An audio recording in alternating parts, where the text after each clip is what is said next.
Tujivunie Kenya, taifa letu tukufu, Kenya tunayoipenda. Kenya nchi. The Big Four responds to these needs: joblessness among our youth, the high cost of basic foods, scarcity of affordable housing, and limited access to health care. It is an accelerated development agenda designed to help us achieve the social and economic pillars of our Vision 2030 and our 2010 Constitution. We have all had these most repeated complaints by parents and by the youth reverberate across the country. There's no work. On television news, on radio and in newspaper stories, the same cry. There's no work. But soon, no more shall we hear this cry. The youth will be too busy working, taking advantage of the opportunities created by the Big Four agenda. The Big Four is an initiative by the Jubilee administration and specifically the vision of the President, His Excellency Uhuru Kenyatta, that will unleash the latent energy and potential of the nation, creating direct employment opportunities for the youth, as well as opportunities for the youth to create jobs for themselves and others. Launched on 14th of November 2018, the Big Four is expected to revolutionize 4 sectors of the economy that will in turn catalyze growth all round. These carefully chosen pillars are manufacturing, universal healthcare, affordable housing, and food security. Each pillar has specific targets to achieve in terms of investment, direct jobs to be created, and opportunities for self-employment for the youth. Some of these key initiatives and their specific deliveries are as follows. Manufacturing. We decided to have manufacturing as one of the 4 pillars of the Big Four in order to grow a larger national cake.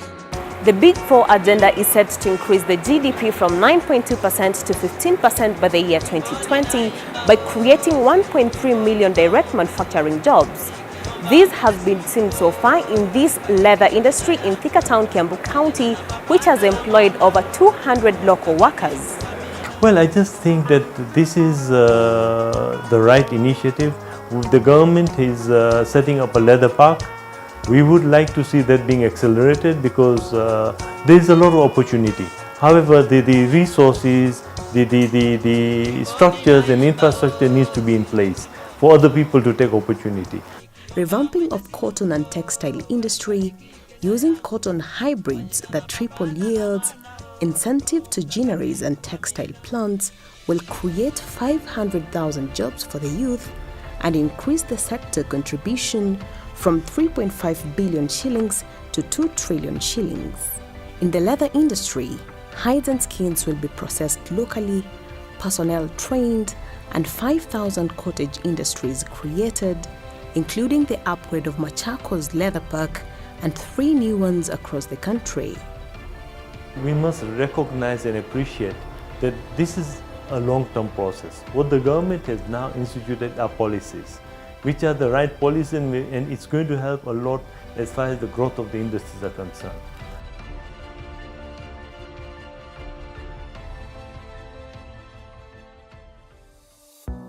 Kikotech it itself is an initiative of the county government under the Ministry of Trade and Investments.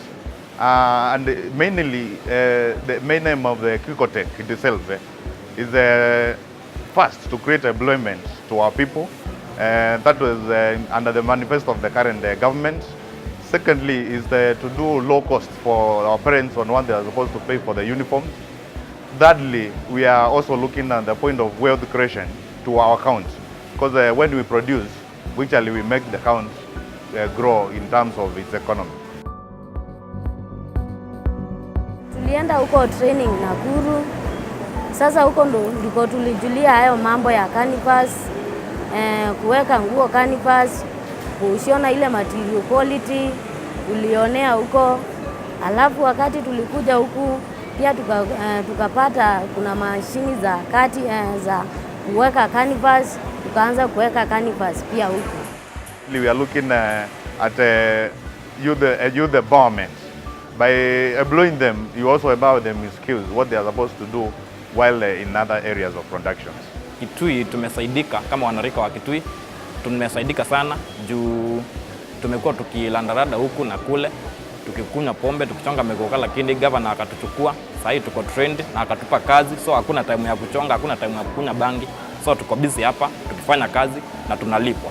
There are also plans for agro-processing, which will include creation of 1,000 small and medium enterprises, SMEs.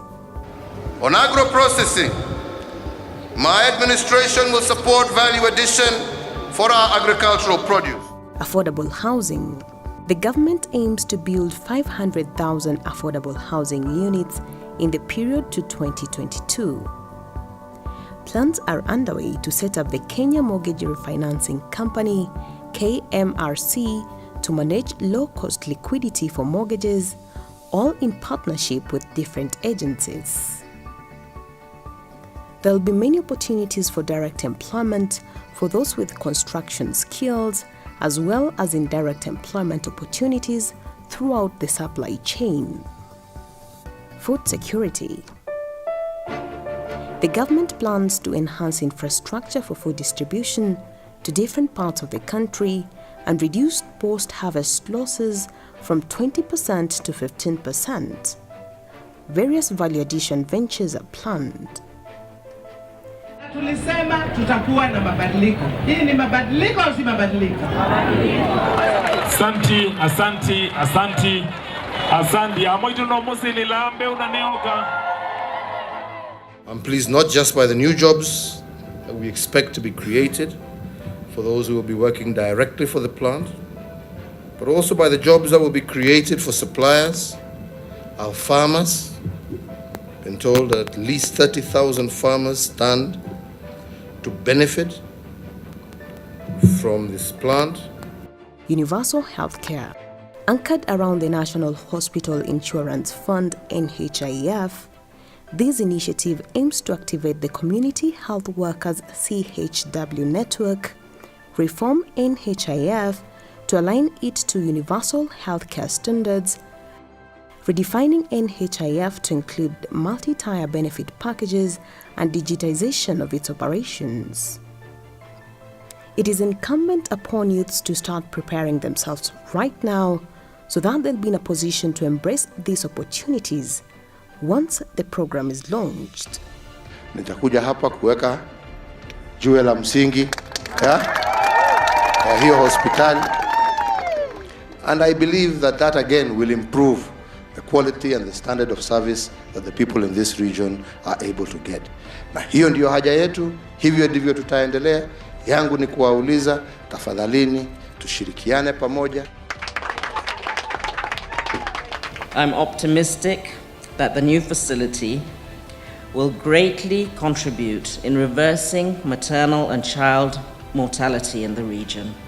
There is nothing more painful as losing a child or a close family member because of lack of good health facilities. The success of our country's healthcare delivery is also dependent on constant supply of health workers, especially nurses and community health workers. They have greatly contributed to the decline of preventable maternal and infant mortality in the country, and I applaud their contribution. Thank you for the work that you do. You help bring comfort to so many that need it. Tumefurahia sana juu sasa tulikuwa saa ingine mtu kama hakuna hizi mashine tukekuwa tunaenda Nairobi. So we are so happy for what the government has done for us. Na tunashukuru sana. Kitui tuna mashine, tunatibiwa vizuri. Kwa hivyo sasa badala ya kulipa hiyo gharama kutoka hapa kwenda Nairobi, wakikuja huku watatumikiwa na watakuwa sawa sawa. Such preparations can include skills attainment through enrollment in the Technical Training Institutes, TTIs, that have been set up across the country, as well as organize themselves into groups that can raise capital to start up small industries, and that financial institution and government youth empowerment initiatives such as the Youth Fund and Uwezo Fund can listen to. These services have been made available at the county level. The Big Four agenda is complementary to Vision 2030 and is not intended to replace it. The opportunities that are coming are unprecedented to this economy. The cake is in the process of baking. Think, plan, mobilize, strategize, and prepare to take your bite, because no one can eat it for you. Mwenye nchi